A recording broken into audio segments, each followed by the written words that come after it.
आचार्य रामानुजाचार्य एक महान संत एवं संप्रदाय धर्म के आचार्य थे। दूर दूर से लोग उनके दर्शन एवं मार्गदर्शन के लिए आते थे। सहज तथा सरल रीति से वे उपदेश देते थे। एक दिन एक युवक उनके पास आया और पैर छूकर वंदना करके बोला, मुझे आपका शिष्य होना है, आप मुझे अपना शिष्य बना लीजिए।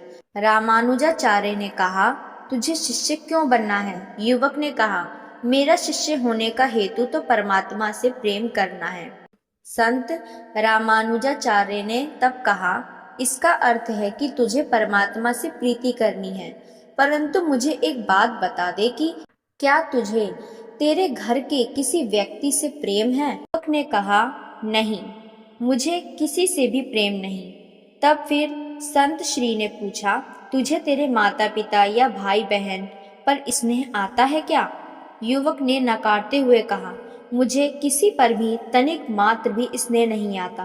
पूरी दुनिया स्वार्थ परायण है, ये सब मिथ्या माया जाल है, इसलिए मैं आपकी शरण में आया। तब संत रामानुजन ने कहा, बेटा, मेरा और तेरा कोई मेल नहीं, तुझे जो चाहिए वह मैं नहीं दे सकता।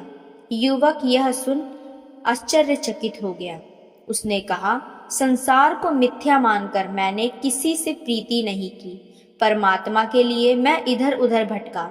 सब कहते थे कि परमात्मा के साथ प्रीति जोड़ना हो तो संत रामानुजाचार्य जी के पास जाओ, पर आप तो इनकार कर रहे हो। संत रामानुज ने कहा, यदि तुझे तेरे परिवार से प्रेम होता, जिंदगी में तूने तेरे निकट के लोगों में से किसी से भी स्नेह किया होता, तो मैं उसे विशाल स्वरूप दे सकता था। थोड़ा भी प्रेम भाव होता तो मैं उसे ही विशाल बना के परमात्मा के चरणों तक पहुंचा सकता था। छोटे से बीज में से विशाल वट वृक्ष बनता है, परंतु बीज तो होना चाहिए जो पत्थर जैसा कठोर एवं शुष्क हो। उसमें से प्रेम का झरना कैसे बहा सकता हूँ?